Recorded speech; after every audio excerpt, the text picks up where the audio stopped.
Hello and welcome to this edition of News Today. Without delay, let's have a look at the headlines first. Telangana becomes first state to implement scheduled caste sub-categorisation. Nation celebrates the 135th birth anniversary of Dr. B.R. Ambedkar and his enduring legacy. Ministry of Mines is planning to establish Program Management Unit. IMF's Global Financial Stability Report assesses impact of geopolitical risks on global financial stability. New research suggests that Indian continental plate is splitting apart. A policy paper titled Indian Agriculture to 2047, released by ICAR, National Institute of Agriculture Economics and Policy Research. In a historic move, Telangana has become the first state in India to implement scheduled caste sub-categorisation. Yes, you heard that right.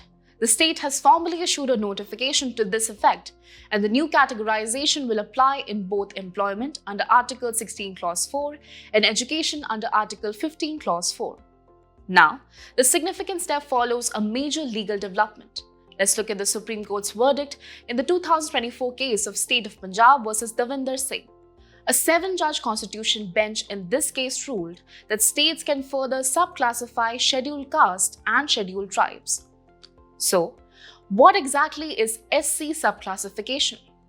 Simply put, it allows states to grant separate quotas for more backward groups within the SC categories, a move towards more targeted affirmative action.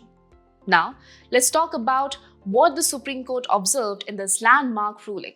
First, regarding Articles 341 and 342, which deal with the listing of caste, races or tribes, it clarified that these listings do not create homogeneous SC or ST classes, which means internal subclassification is permissible. Moving ahead, under Article 14, the court upheld that subclassification is a facet of substantiative equality, as opposed to just formal equality. This observation came with a 6:1 majority ruling, and it overruled the earlier 2004 verdict in E.V. Chinnaiah versus State of Andhra Pradesh, which had barred such subclassifications. And for those wondering whether subclassification tinkers with the presidential list under Article 341, the court made it clear that it does not. Since it doesn't involve inclusion or exclusion of any caste, it's not considered interference with the list. The court also addressed the Indra Sahni judgment, stating that it did not expressly restrict subclassification to OBCs, leaving room for its application among SCs and STs as well. However, a critical point to note: states cannot create subclassifications based on political interest or whims. Any such legislation must be based on data and is always subject to judicial review. To wrap this up, let's quickly revisit the constitutional provisions at the heart of it all. Under Article 341, the President, after consulting the Governor, can specify the caste, races or tribes as scheduled caste for a state or union territory. Similarly, Article 342 allows the President to specify tribes or tribal communities as scheduled tribes, again after consulting the Governor. Moving on, the nation recently celebrated Ambedkar Jayanti, marking the 135th birth anniversary of Dr. B.R. Ambedkar, a day also observed as Equality Day. This occasion honors the profound contributions to social justice, law and equality, and serves as a reminder of the principles that guide us toward an ideal society. So what was Dr. Ambedkar's vision of an ideal society? In his seminal work Annihilation of Caste, Dr. Ambedkar rejected the Aristotelian notion that society is an inherent and eternal entity. Instead, he viewed society as a dynamic system of human relationships, shaped by how individuals interact with each other. He laid down 3 key principles for an ideal society.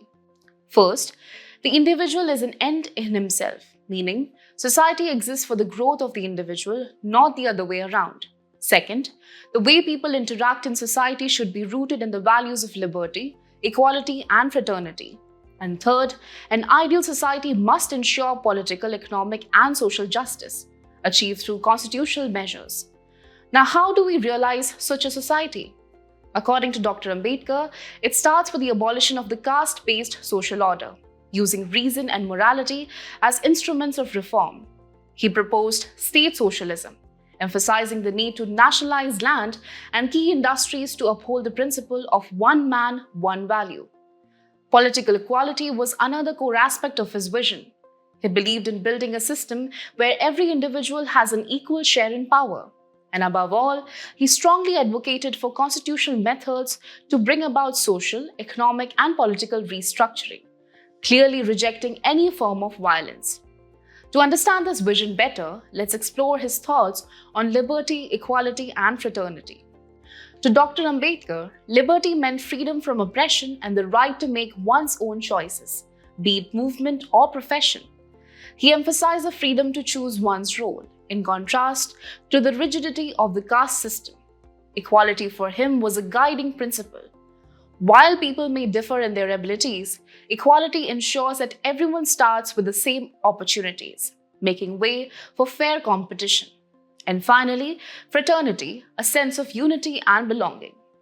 Dr. Ambedkar saw fraternity as essential for democracy, where people from all backgrounds freely associate, exchange ideas, and work together to build a cohesive society. Next is an important development from the Ministry of Mines, which is planning to establish a Program Management Unit or PMU. The objective? To enhance the efficiency and effectiveness of the District Mineral Foundation or DMF and the Pradhan Mantri Khanij Kshetra Kalyan Yojana or PMKKY. Let's start by understanding what DMF is. Established under the Mines and Minerals Development and Regulation Act 1957, DMF is a non-profit body set up in all mining-affected districts. Its main objective is to work for the interest and benefit of people and areas affected by mining-related operations. Now, as per the law, the composition and functions of DMF are prescribed by the state governments. So far, DMFs have been set up in 645 districts across 23 states that have framed relevant rules. How is DMF funded? Mining leaseholders contribute a percentage of the royalty paid to the DMF. These funds are accrued at the district level and used in line with the PMKKY guidelines.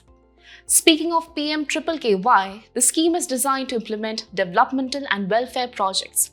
Its focus is to minimize the adverse impact of mining and ensure sustainable livelihoods in mining-affected areas. And here's something noteworthy. PMKKY mandates that at least 70% of the DMF funds be used for high-priority areas such as drinking water, pollution control, healthcare, education, and the welfare of women and children. But despite such clear provisions, there are some serious challenges with DMF functioning. Let's take a look. Firstly, more than half of the DMF funds remain unspent, primarily due to poor deployment and execution. Secondly, there has been misallocation of funds, with the largest share going to infrastructure projects instead of priority areas. Moving forward, governance remains a major concern. DMFs are often seen functioning as extensions of the district collectorate, with minimal representation from affected communities. And finally, a critical gap. None of the DMFs have developed a structured annual investment plan, which reflects the unstructured approach to planning. This is exactly where the proposed PMU is expected to make a difference by bringing in better planning, monitoring, and execution mechanisms.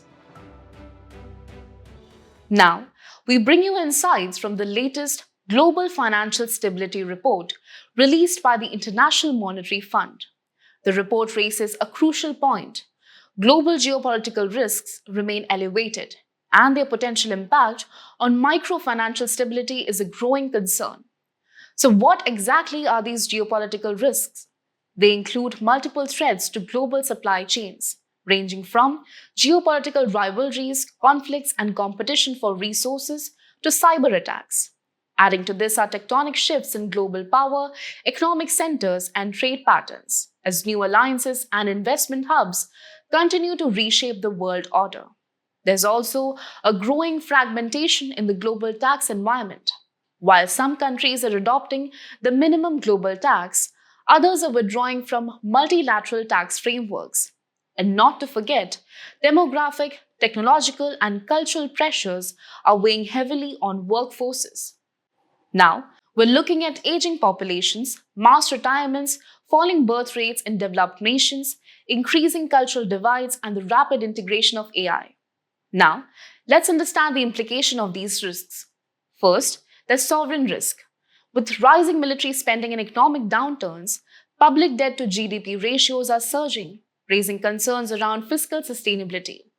Then comes the threat of financial contagion, where geopolitical risks spill over to other economies through trade and financial linkages. At a broader level, there's a visible macroeconomic impact, including supply chain disruptions and capital flow reversals. And of course, there's the impact on investor confidence. Increased geopolitical tensions generally lead to market uncertainty and heightened volatility. Take, for example, the US-China trade war, which significantly affected stock prices in both economies. So, what can policymakers do? The IMF outlines several key policy recommendations. First, there's a need to enhance financial oversight by integrating country-specific geopolitical risks into financial institution supervision. Second, institutions must strengthen capital buffers to absorb potential losses. Third, emerging markets should focus on deepening their financial markets and enforcing robust regulations to hedge against geopolitical shocks. In addition, maintaining adequate macroeconomic buffers like fiscal space and international reserves is crucial. And lastly, it's time to improve crisis preparedness by building stronger frameworks to manage financial instability stemming from rising geopolitical tensions. In a fascinating geological development, new research suggests that the Indian continental plate might be splitting apart, a revelation that could reshape our understanding of tectonic activity in the region.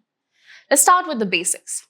The Indian continental plate is a major tectonic plate, bordered by four other major plates: the Eurasian plate, Arabian plate, African plate, and Australian plate.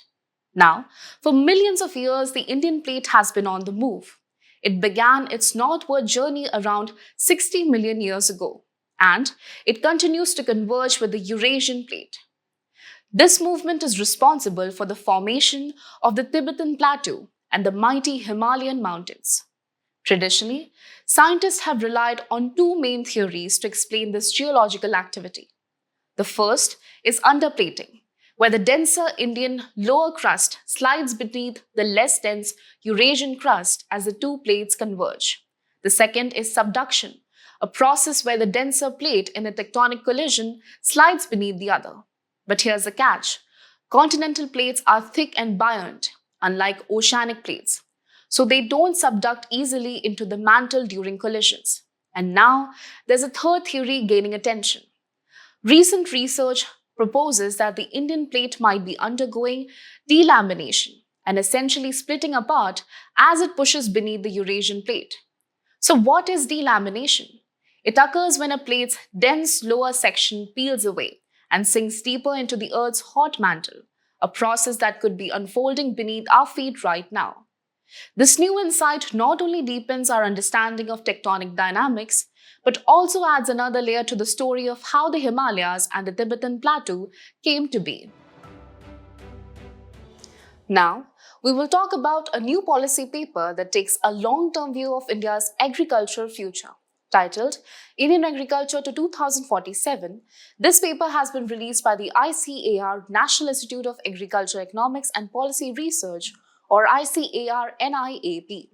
It highlights the major transformation in India's agri-food system over the past 6 decades. So what exactly has changed? Let's begin with the structural transformation in the sector. First, India has moved from being a food insecure to a food surplus nation. Thanks to the Green Revolution, input subsidies, and minimum support prices, we have ensured food security for millions. Now, in terms of the economy, agriculture's contribution to national income has decreased from 43 to 18%. But here's the catch: the share of the workforce in agriculture has only slightly declined, from 74 to 46%. Moving on to land holdings have become more fragmented.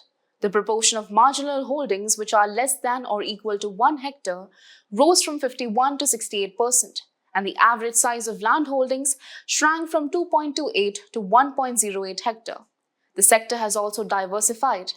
Animal husbandry now contributes 31% and fisheries 7% to India's agriculture gross value added as of 2022-23. But despite these shifts, there are some pressing challenges in the path of further transformation. First, agricultural land is declining due to population growth, urbanization, and industrialization. Then, there's the unbalanced use of fertilizers. This is driven by differential subsidy rates, low nutrient use efficiency, and regional disparities. Water usage is another concern. Overexploitation of groundwater and low water use efficiency continue to plague Indian agriculture.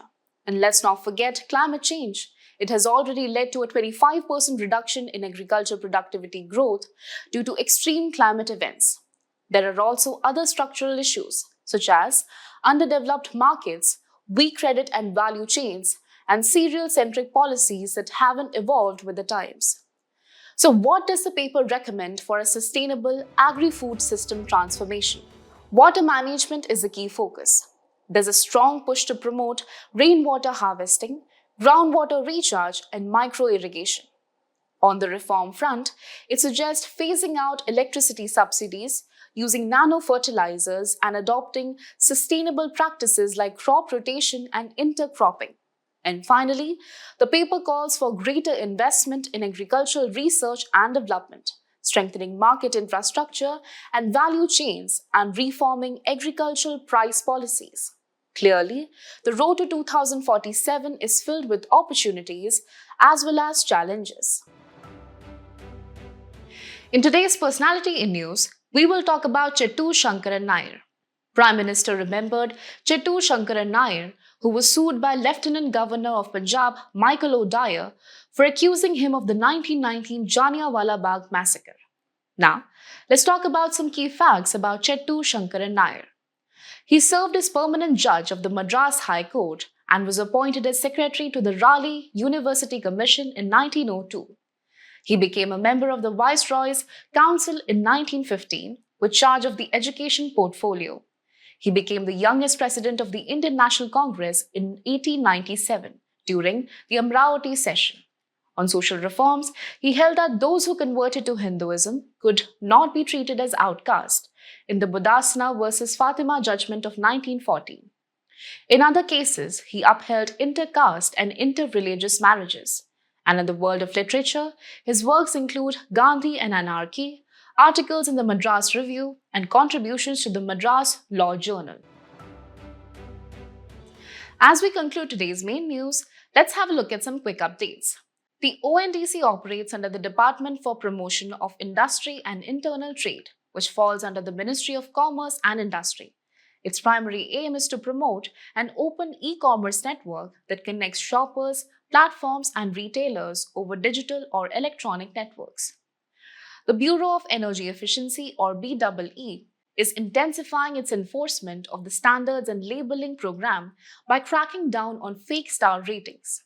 BEE was established as a statutory body under the Energy Conservation Act of 2001, and it functions under the Ministry of Power. A study shows that vocal communication between bonobos shows compositionality, just like human language. Compositionality refers to the ability to combine meaningful units into larger structures whose meaning is derived from the meaning of its units and the way they are combined. Cheetah Project Steering Committee cleared the relocation of some of the cheetahs from Kuno National Park to Gandhi Sagar Wildlife Sanctuary. Gandhi Sagar is a wildlife sanctuary located at eastern Madhya Pradesh. It is spread over 2 districts of Madhya Pradesh, Mandsaur and Nimaj. This region is known as Nimar region. BAT EcoMon, short for Bat Ecolocation Monitoring, is India's first automated bat monitoring system developed at the Indian Institute for Human Settlements, Bengaluru. BAT EcoMon is an autonomous system capable of detecting and analyzing bat calls in real time. Startup QNU Labs launches world's first unique platform, Q-Shield. Q-Shield enables seamless cryptography management across any environment, including cloud, on-premises, or hybrid. It provides an end-to-end solution for securing sensitive data in transit and at rest. WHO launches first-ever guidelines on meningitis diagnosis, treatment, and care. The guidelines contribute to the broader Defeating Meningitis by 2030 global roadmap. Meningitis is the inflammation of the tissues surrounding the brain and spinal cord and is a major global public health challenge.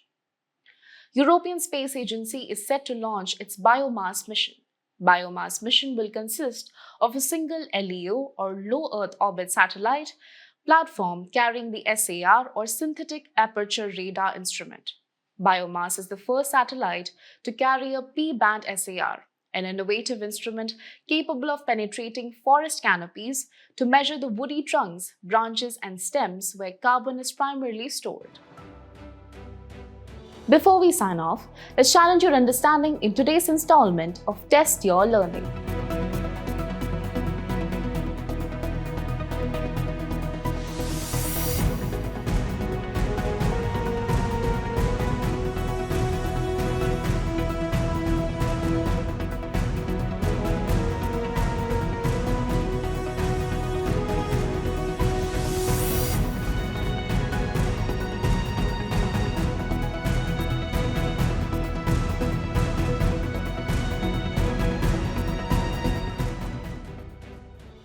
Thank you for joining us. We hope you found this episode of News Today engaging.